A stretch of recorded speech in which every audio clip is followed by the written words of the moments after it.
नमस्कार दोस्तों, स्वागत है हमारे यूट्यूब चैनल पर।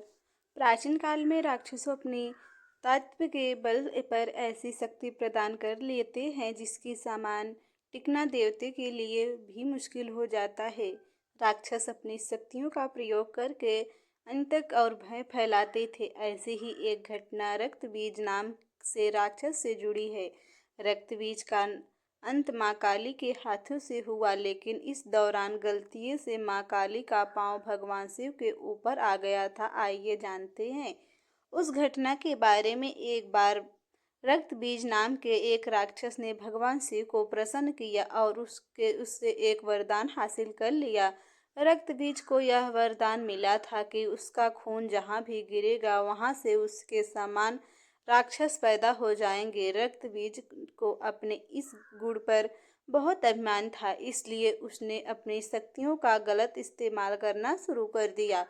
घमंड में चूर रक्त बीज ने देवताओं को युद्ध के लिए ललकारा। देवता रक्त बीज से लड़ने के लिए आ गए, लेकिन जहाँ भी रक्त बीज का रक्त गिरता है वहां से एक रक्त बीज पैदा हो जाता। इसका परिणाम यह हुआ कि बहुत सारे रक्त बीज पैदा हो गए, जिससे हैरानी है कि कोई रास्ता देवताओं को दिखाई नहीं दे रहा है।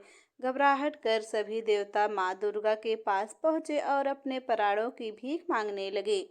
माँ दुर्गा ने रक्त बीज का वध के लिए काली का रूप धारण कर लिया। रक्त बीज को देखकर माँ काली क्रोध से भरी उठी और अपनी जीभ को इतना फैला लिया कि सारे रक्त बीज उसमें समा गए।